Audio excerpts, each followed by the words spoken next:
Naniniwala ka ba na sasali ulit si Herlene Budol sa Miss Grand Philippines for Miss Grand International? And yan is according din sa sinabi or binanggit ni Wilbert Tolentino sa interview niya kay Boy Abunda. Disclaimer tayo ngayon. So, according kay Wilbert Tolentino, gusto niya na sumalis pa rin si Herlene Budol one last time sa national pageant and maybe kapag manalo, edi sa international beauty pageant representing the Philippines. Kaya lang, na kay Herlene Budol pa rin ang last decision or last say. So, hintayin na lang natin ang official announcement niya sa kanyang social media account. Alam nyo, wala namang masama kung sumali ulit si Herlene Budol. Kaya tatalakayin natin ang 5 reasons kung bakit nga ba siya posibleng sumali ulit sa isang national pageant and maging sa international pageant if ever man na manalo siya dito. So sisimulan na natin ang pinaka-first reason. So nabanggit nga ni Sir Wilbert Tolentino, yun yung number 1, na gusto pa niyang sumali pa si Herlene Budol sa huling pagkakataon. So, ito yung Miss Grand Philippines.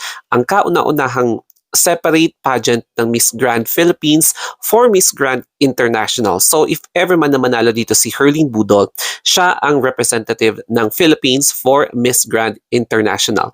And if ever man napapala rin siya, siya ang kauna-unahang queen o beauty queen ng Pilipinas na mananalo ng Golden Crown. So, si Roberta Tamundong might be siya yung magiging predecessor of Herlene Budol if ever siya nga. Number 2 is strike while the iron is hot. So, considerably, very fresh pa rin kay Herlene Budol yung kanyang pageant training. Nakita naman natin ang ganda ng kanyang, ayan, yung tindig ng katawan niya. She is in very good shape. Nasa kanya pa rin yung, alam mo yun, very fit ang katawan niya. Tapos, hulmang-hulma pa rin niya yung kanyang pasarela. So, in terms of pasarela, nasa kanya yung isang B na hinahanap ni Nawat. So, yung body. So, makikita natin na pwede pa siyang mag-training. Pwede pa rin niyang i-improve yung kanyang pasarela. Pwede pa rin niyang lagyan ng additional styling na, kumbaga, very Philippines na walk. So, yes, yung hipon walk, ipapamalas niya ito sa both national and if ever manalo, pati na rin sa Miss Grand International 2023. Yung pang-third is yung naudlot na international pageant niya, which is yung Miss Planet International. So, napakasayang talaga nung pumunta sila sa Uganda. It's because it is a wasted opportunity na, alam mo yon, hindi inaasahan na nag-back out yung mga sponsors. Doon na nagkandaletse-letse yung pagka-organize ng pageant kasi dahil sa mga restrictions, yung isa doon is health protocols, tapos hindi talaga ma-divide yung attention ng gobyerno ng Uganda and hindi talaga nila mabigyan ng additional na focus towards Miss Grand International na sana ay makakatulong ito sa tourism ng bansa nila. Pero dahil dito, naudlot. Kaya ayun, sayang bitin, di ba?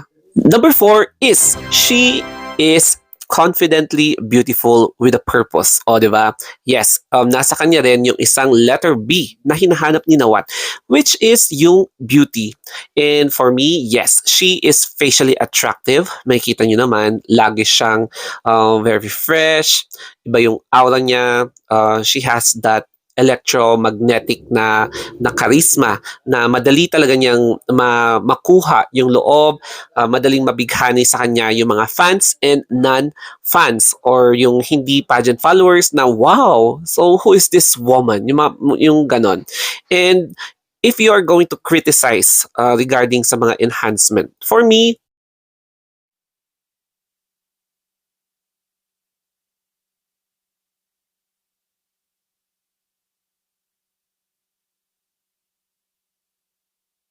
number 5 is all about brain. So, yes, indeed, talagang ginamit ni Herlene Budol ang kanyang utak. And yan ang isa sa mga hinahanap ni Nawat. Bakit? It's because hindi natin inaasahan nung nag-viral siya, hindi rin niya alam, in-expect na aarte siya, mag-host siya. So, titignan mo, pinag-aralan niya kung paano mag-host and naging effective siyang maging host, 'di ba? Tapos pinag-aralan din niya kung paano umarte. So, ngayon, as in, pila-pila ang kanyang mga acting projects.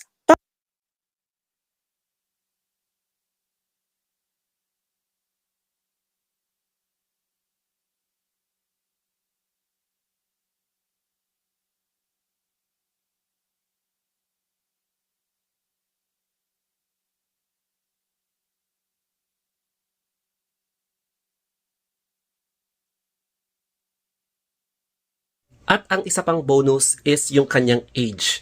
Considerably 22 or 23 if I'm not mistaken. And sa age na to, batang-bata pa siya.